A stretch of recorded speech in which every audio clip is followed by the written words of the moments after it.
Shalom saudara sekalian. Ya, sekali lagi shalom. Puji Tuhan ya, kita bisa beribadah kepada Tuhan. Saudara, di dalam rangka membahas tema gereja, ini salah satu tema eklesiologi ya, berkaitan tentang gereja. Banyak anggota tetapi satu tubuh ya. Banyak anggota tapi satu tubuh.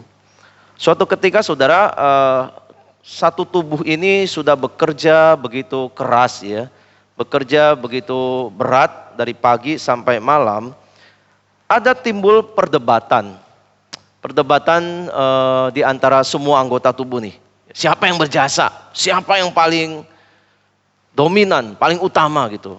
Nah tangan, ya, itu pertama-tama itu dia yang angkat tangan, saudara. Ya, minta diklik dulu. Tangan tuh angkat tangan, lalu berkata begini, aku yang paling utama. Wah, tanpa aku, kalian tidak bisa berbuat apa-apa. Tanganku ini bisa dipakai untuk menggenggam, mengangkat barang, ya. Lalu bahkan ya, memberi salam satu sama lain. Ya, sudah salaman sama sebelahnya, coba pakai tangan tuh salaman. Coba pakai salaman. Nah, tangan itu bisa menyalami, kemudian bisa menggenggam, ya. Dan tangan berkata, dunia itu dalam genggamanku. Wah, mendengar begitu, si otak nggak suka. Dia dengan nada tinggi bilang, omong kosong. Kamu yang menjalankan perintahku.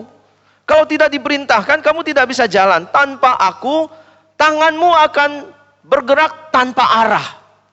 Seperti orang Parkinson kali ya, jadi bergetar karena saraf di dalam otak itu terganggu. Gitu. Gak bergerak tanpa arah, tanpa tujuan begitu. Aku ini pusat segala-galanya, aku ini pusat kepintaran, aku ini sang pemikir, aku ini pembuat keputusan. Itu otak. Nah si jantung mulai angkat suara, bicara. Kalian berdua omong kosong. Iya, tanpa aku, tanpa detakku, kalian tidak bisa hidup.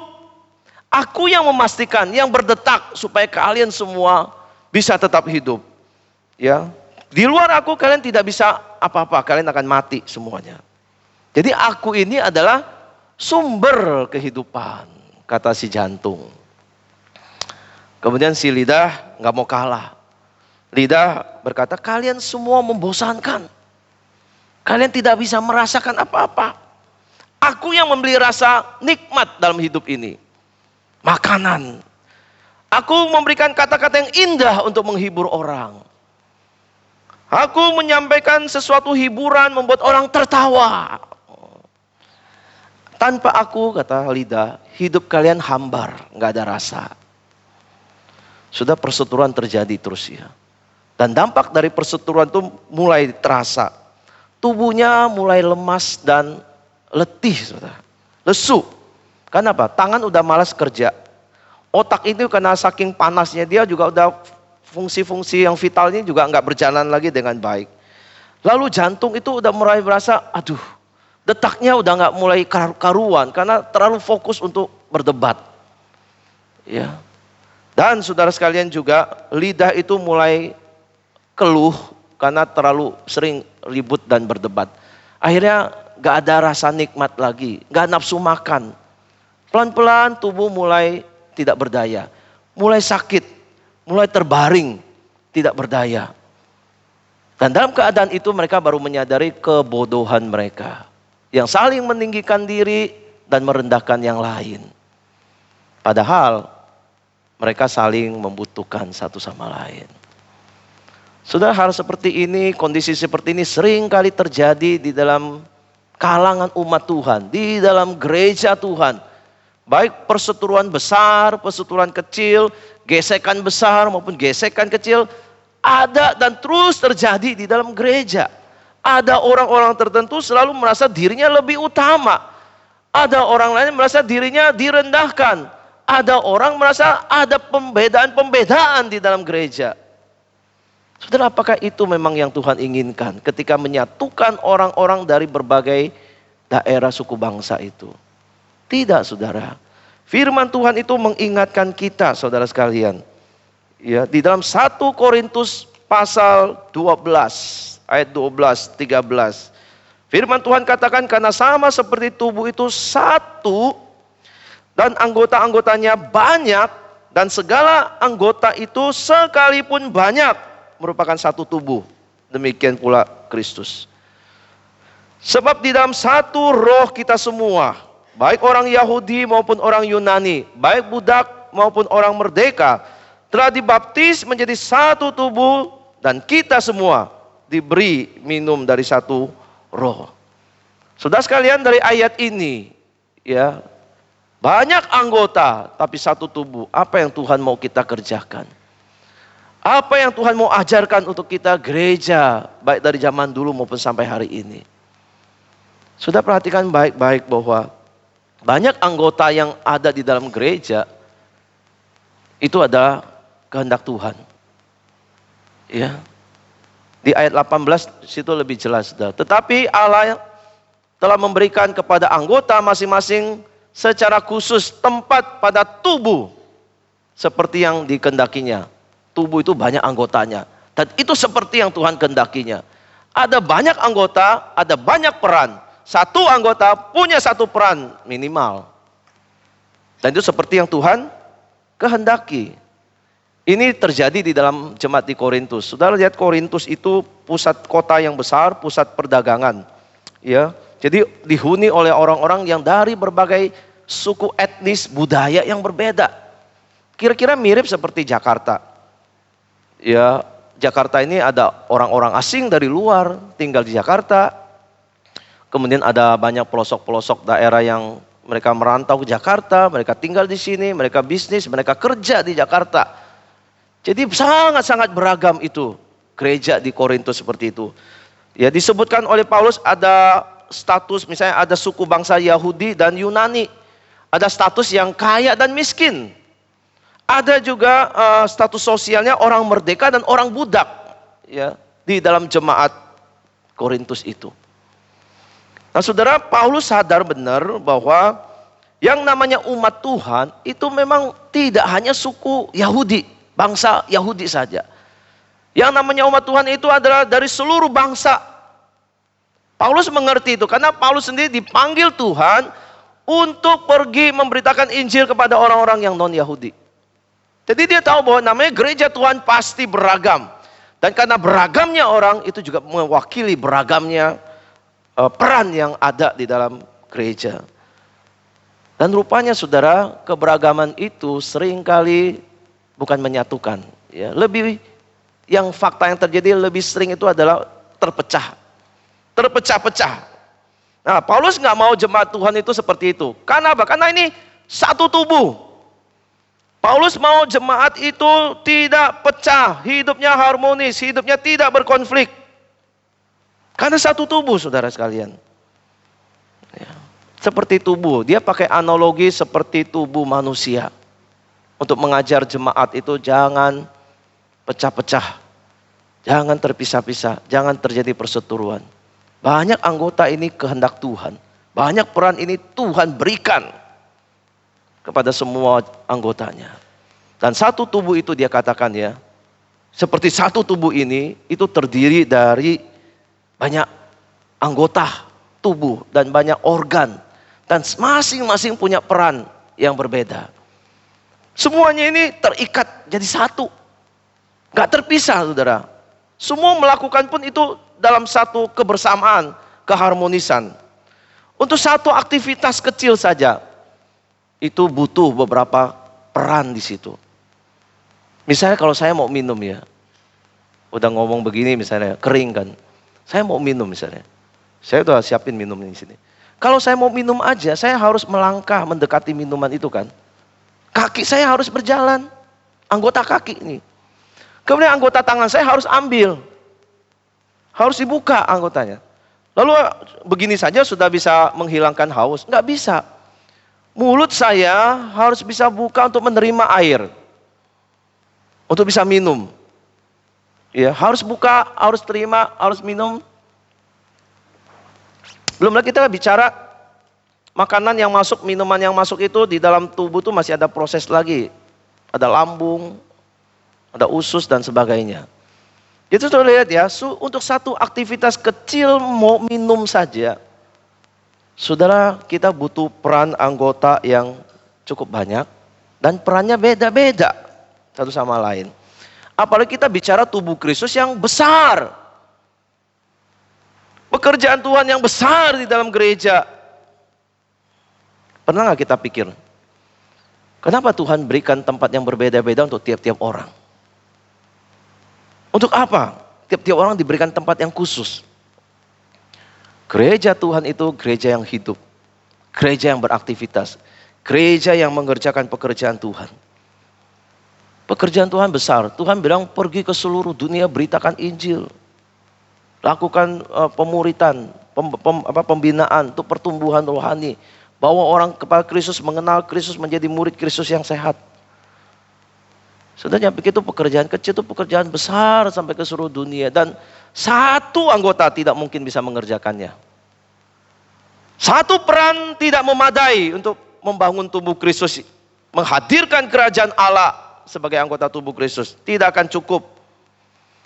Ya.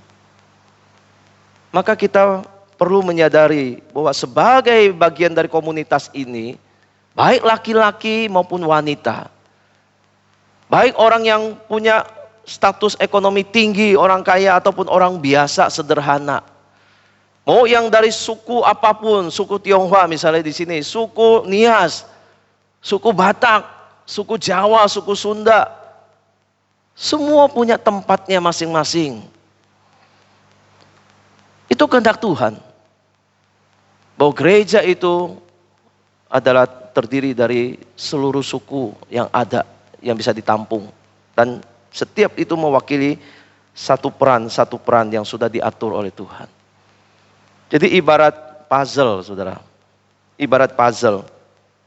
Ya, tubuh Kristus itu banyak sekali anggotanya. Dan satu itu seperti satu puzzle, satu anggota satu puzzle. Puzzle itu tidak ada yang persis sama. Kalau ada ukuran, ada bentuk yang sama pun gambarnya beda, nggak bisa dipaksain karena bentuknya akan jadi nggak harmonis, nggak menggambarkan apa. Tapi kalau puzzle itu semua ditempatkan, disusun dengan rapi dan mereka tahu posisinya, dia akan menghasilkan satu gambar yang bisa dilihat dengan jelas. Saudara, kalau rumah Tuhan, gereja Tuhan anggotanya sekian ratus, sekian ribu, sekian juta, sekian miliar di dunia ini. Kalau mereka bisa bersatu di dalam satu tubuh yang harmonis, yang tahu perannya dan menjalankan perannya masing-masing. Saudara, kira-kira itu akan menghasilkan gambar apa gereja itu? Gambar apa? Ada yang mau jawab? Gereja menghasilkan gambar apa? Gereja akan, kalau dilihat dari atas, gereja akan menampakkan Kristus atau tidak. Puzzle-puzzle orang Kristen itu disusun membentuk tubuh Kristus, enggak. Orang bisa lihat Kristus hadir atau tidak, ada atau tidak. Sudah bayangkan kalau ini terpecah-pecah, tidak ada yang mau ditempatkan, tidak ada yang maunya memberontak, maunya ingin sendiri. Saudara bayangkan bentuk apa yang akan terjadi. Yang dilihat orang dunia tentang gereja. Pasti bukan Kristus. Gak jelas Kristusnya. Tuhan memanggil kita saudara sekalian jadi satu tubuh. Dan anggotanya banyak. Kita sadar gak? Setiap kita nih yang sudah diselamatkan, yang sudah ditebus. Sadar gak kita itu punya tempat di dalam gereja. Punya peran yang Tuhan mau kita kerjakan.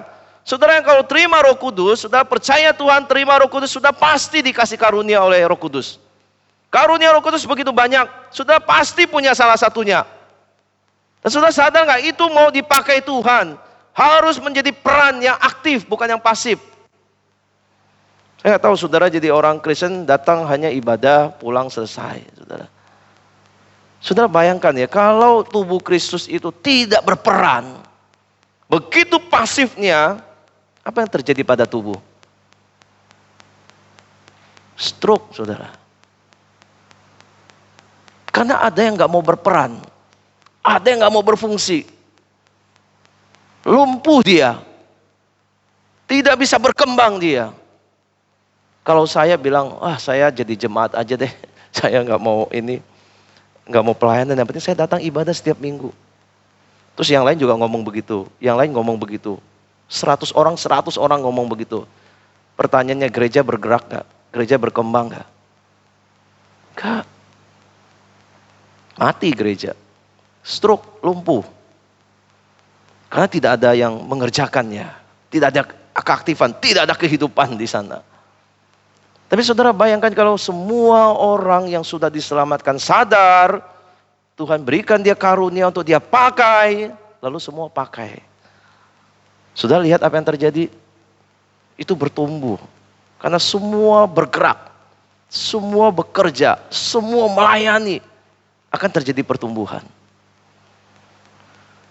Itu tubuh seperti tubuh kita. Ya, kalau semua bergerak, sehat dia. Kalau ada yang mogok, ada yang gak enak, ada yang stuck di situ, berarti dia sakit, saudara.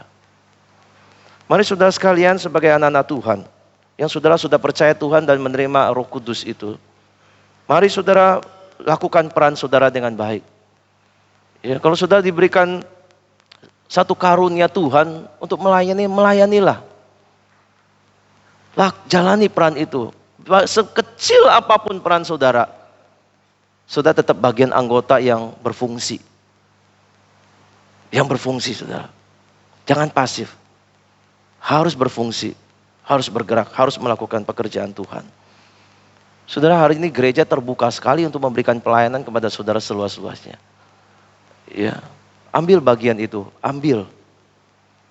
Jangan hanya menjadi orang-orang yang pasif dan menonton. Saudara ikut berdoa, saudara ikut ambil pelayanan, saudara bisa gabung di tim diakonia, saudara bisa masuk di tim multimedia, saudara bisa masuk jadi pelayan di tim ibadah, saudara bisa masuk dalam tim persekutuan. Ada banyak, saudara. Dan setiap orang itu punya tempatnya, punya fungsinya di sana. Ya, baru gereja akan bisa tumbuh, baru saudara bisa tumbuh dengan sehat, saudara sekalian. Jadi mari kita lakukan itu, saudara. Tuhan panggil kita. Ya, jangan lagi ada yang pasif di GKK. Semakin besar gereja, semakin membutuhkan banyak orang. Dan semakin banyak anggotanya, berarti akan semakin besar pekerjaan yang dilakukan. Karena setiap orang punya tempatnya, punya perannya yang harus dilakukan. Ini kehendak Tuhan untuk gerejanya. Yang kedua, saudara sekalian, banyak anggota di dalam tubuh Kristus itu untuk kita bisa saling memperhatikan satu sama lain.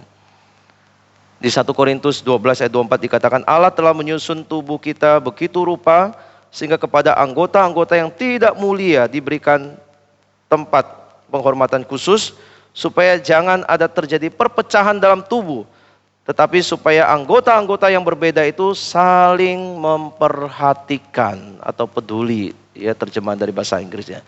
Jadi masing-masing itu penempatan, masing-masing karunia itu diberikan supaya saling memperhatikan, saling membangun satu sama lain. Bukan untuk pamer, bukan untuk kepentingan diri sendiri. Tetapi rupanya di dalam jemaat Korintus terjadi. Ya, terjadi.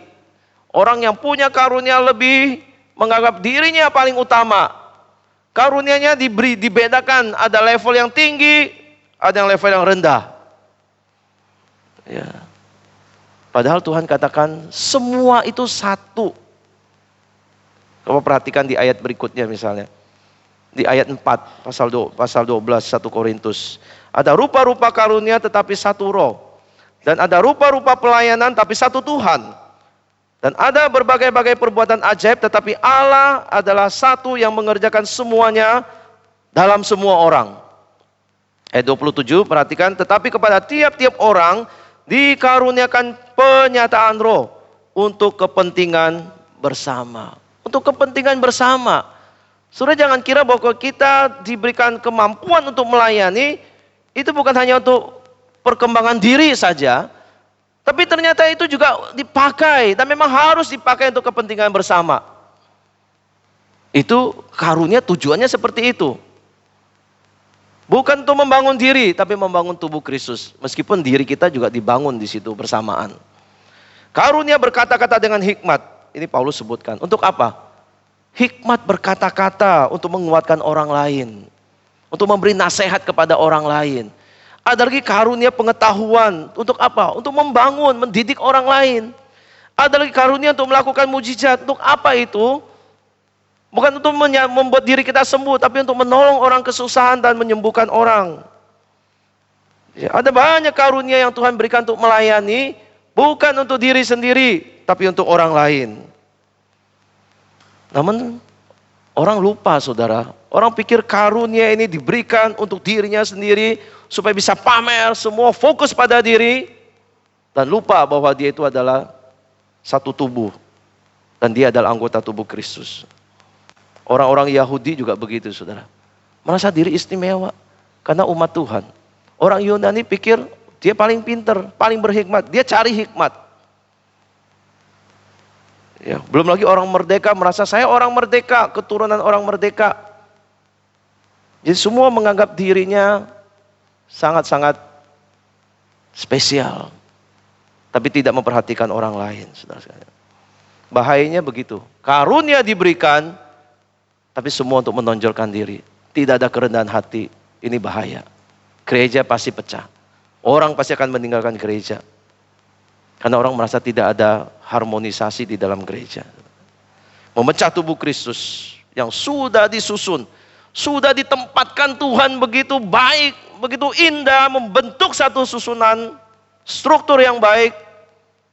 Tapi karena egois, memperhatikan diri sendiri, semua diacak-acak, saudara.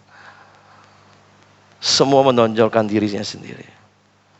Saudara, makanya Paulus mendorong bahwa semua anggota harus sadar satu tadi, dia kehendak Tuhan ada di situ. Yang kedua, dia ada untuk bisa saling melengkapi, saling memperhatikan satu sama lain. Tuhan tidak mau kita egois dengan apa yang kita punya, tapi saling perhatikan. Ya, saling peduli satu sama lain. Kalau ada satu anggota, kita tahu tidak semua anggota sama. Ada yang memang strong, ada yang lemah.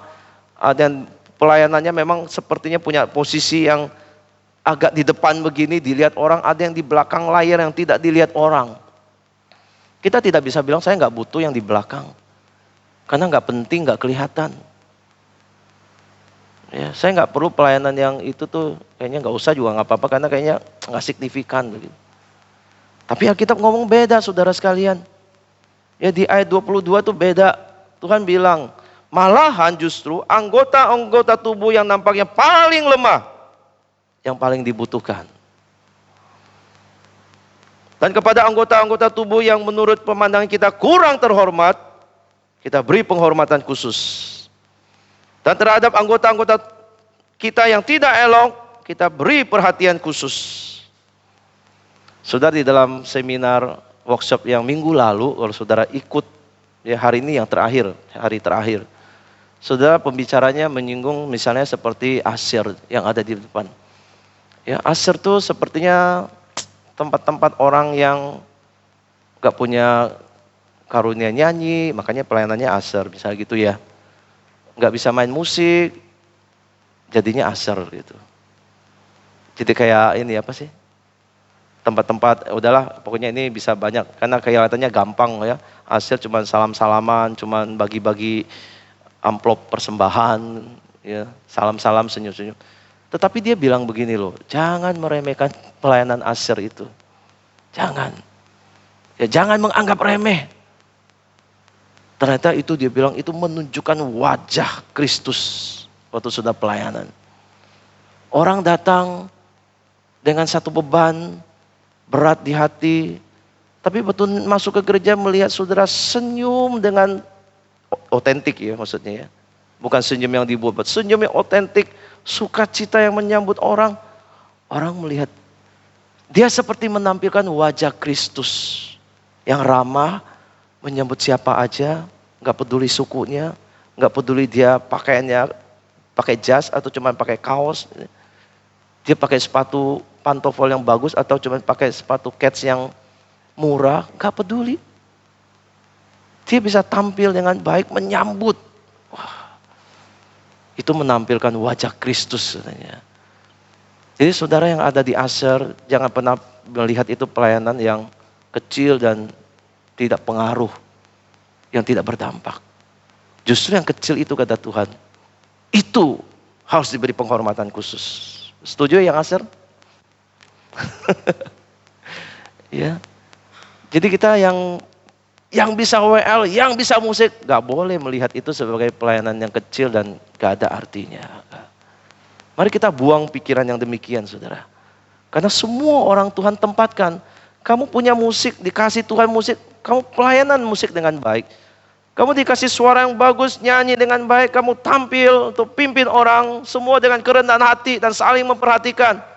Saudara yang punya keramahan, senyum yang baik, sudah tampil sebagai melayani Aser. Memang karunia-Nya ada di situ, tempatnya ada di situ. Suara mungkin gak bagus, tapi ngomong bagus, saudara. Nah, Tuhan tempatkan itu beda-beda. Ya. Semua dirancang, disusun Tuhan dengan tubuh yang begitu indah. Maka kita ingat, saudara, kita ini satu tubuh yang harus perhatikan. Justru yang kurang, justru harus dikasih perhatian. Yang lemah harus diberikan dukungan. So, gereja juga memperhatikan pelayanan saudara semuanya. Ya, kenapa hari ini, dari minggu lalu hari ini kita lakukan seminar, workshop. Karena kita tahu ada kelemahan tertentu yang harus tetap diperbaiki. Yang harus diperhatikan. Maka gereja melakukan ini supaya mendidik kita, memperkembangkan kita, melatih kita lebih baik, malah kita semua bisa mengerti. Kita harus saling menghargai di dalam semua pelayanan. Tapi sayang, gak banyak orang hadir, gak banyak orang bisa ikut. Sudah mesti kita, supaya kita bisa mempunyai satu pemahaman seperti ini. Belajar, jangan mendiskriminasi orang. Jangan memandang rendah satu karunia pelayanan apapun. Ya, dan jangan memandang orang dari sukunya. Karena semua Tuhan tempatkan untuk kita saling perhatikan, saling dukung, saling mengasihi di dalam pelayanan. Karena apa? Kita satu tubuh. Gak mungkin tubuh ini saling menyerang satu sama lain. Gak ada tubuhnya itu saling melukai satu sama lain. Gak ada tubuhnya itu saling memisahkan diri dan menganggap yang lain lebih utama. Ya, tubuh kita ini sudah mewakili simbol kerendahan hati loh. Saling memperhatikan. Karena yang mengatur ini di atasnya, kepalanya. Kristus kepala gereja. Mari kita memandang kepada Kristus. Dan melihat semua anggota ini adalah tubuh Kristus yang kita harus sama-sama bangun, sama-sama perhatikan, sama-sama aktif di dalamnya. Saudara sekalian, Pendeta Stephen Tong ya pernah bawakan satu ceramah atau satu khotbah tentang orang kulit putih yang memandang rendah orang kulit hitam. Meskipun Kristen, orang kulit putih ini kan banyak Kristen ya. Tapi memandang rendah orang hitam juga banyak yang Kristen. Diskriminasi terjadi, mereka tidak menghormati mereka sebagai ciptaan Tuhan, sebagai anggota tubuh Kristus. Coba kita perhatikan videonya, saudara, sebentar. Ini pemusik boleh siap-siap nanti ke depan.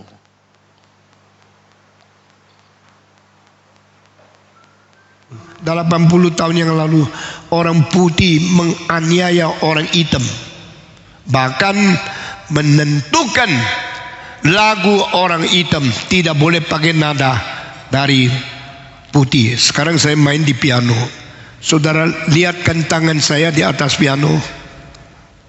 Sudah perhatikan ya.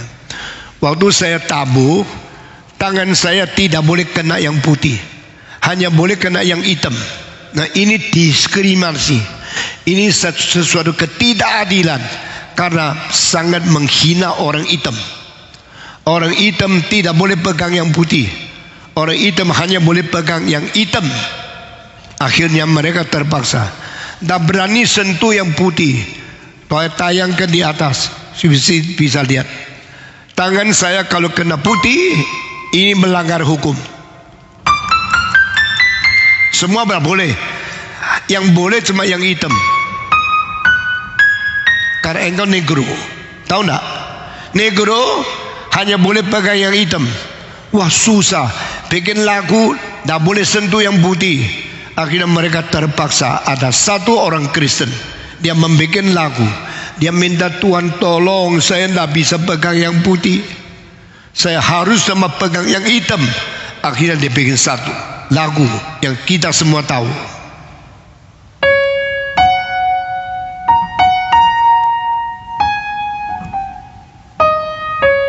Semua hitam kan?